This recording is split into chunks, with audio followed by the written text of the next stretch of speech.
Hello, my name is Jessie Bramstead, and I will be talking about my future book proposal called How to Properly Conceal and Carry. I am bringing on a couple of my friends, Evan and Cody, to talk about the content of my book. I hope you enjoy. Hello, my name is Cody Klophocky, I'm Evan Johnson. and welcome to Guns for Beginners. Today we will be talking about primarily concealed carrying.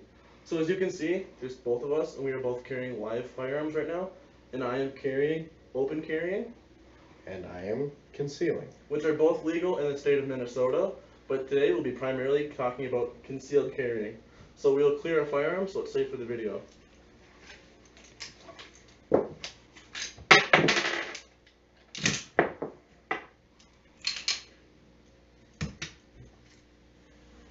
So after you've decided that you are going to pursue a conceal and carry, you have a couple of different choices in firearm selection. One of the more common firearm selections is a smaller framed pistol, as Cody will demonstrate. Right here is a Smith & Wesson M&P 40 cal. This is probably one of the most common sizes, maybe not caliber wise, but as far as frame wise goes for the average conceal and carrier. Myself personally, currently, I am more happy with a larger frame pistol. This is a Taurus PT100, and this, ironically enough, shoots the same size caliber bullet as Cody's pistol does. Go ahead. Noticeably, they are a different size. His is quite larger than mine. And I also have almost the same exact model weapon as he does, although it is a different caliber. This actually shoots a smaller round compared to that one, even though they are the same weapon. This weapon right here shoots a 9mm, and so does this. So all rounds come in all different weapons. Alright my guys, right now we'll be talking about holsters. This is a holster that I was wearing previously, and this is an external waistband holster. It is not meant to be concealed, so do not wear it and try to conceal it. So this holster can be worn either on your belt or in the waistband of your pants. And then Evan will talk about the holster that he was wearing. So the holster that I choose to typically wear would be considered an inside the waistband or inside the pant style holster. This is just a soft kind of elasticy material. And this particular style holster is very simply meant to just be clipped right on the pant inside, and you can wear it either on the right, the left, or behind you, depending upon what carry style you decide suits you. A couple benefits to this versus that is this, first off, much cheaper. Second, it's a lot easier to conceal actually. It's better for your view in the public. Right now, tensions in public with the Second Amendment rights are kind of high, so those of us that do have a conceal and carry should strongly consider actually concealing. And we'll do a brief clip on what not to do when wearing an external holster. So here are some prime examples of what should definitely not be done when carrying a weapon.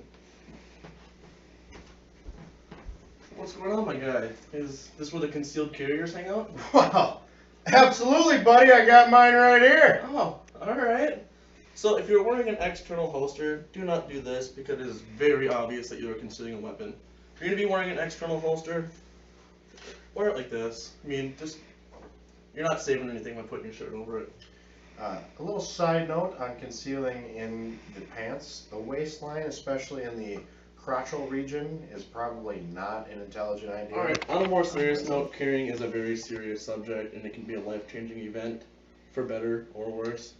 So that being said, with me open carrying like this, it is not honestly 100% recommended by all people that are carrying. A lot of people think it's not smart, but that is a personal decision that you can make, being that it is legal in your state. So our next topic is going to be range time and actually firing your weapon, because if you do not know how to use your weapon and you need to use it in a critical situation, you will be basically defenseless. At that point, you'd be better off throwing a rock.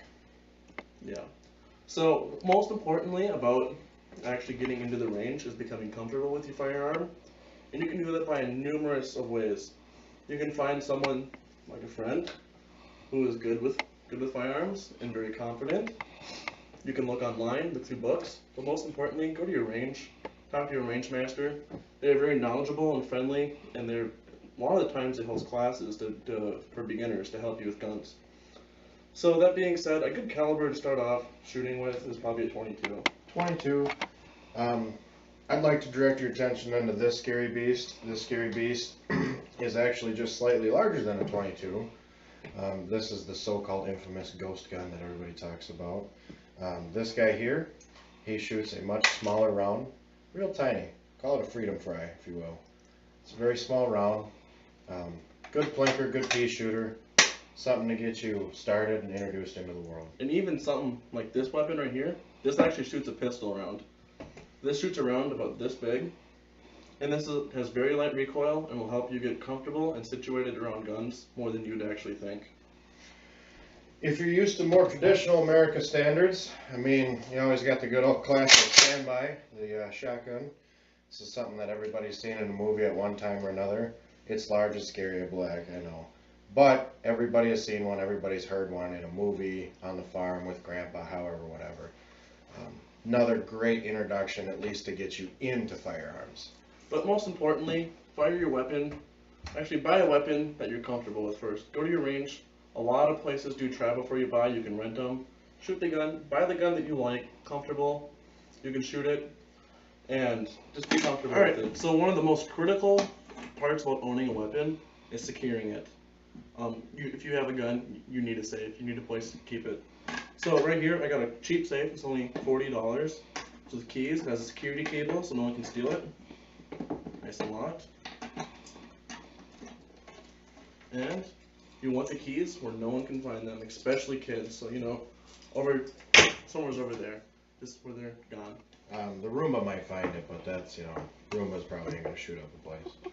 But so a safe like this is very important to have, especially when you have roommates and friends over. You don't want anybody knowing that you have a weapon specifically, or so they don't have access to them when you're on vacation.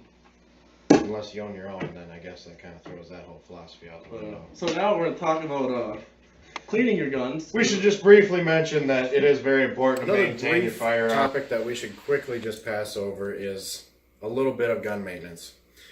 One of the most important things is always cleaning and oiling your firearm. Right now, Hoppy's number 9 is one of the best products on the market. They have a very nice, easy to follow instruction guide that comes in all their cleaning kits. And just a very easy general look over of what a gun broken down would look like is something similar to this.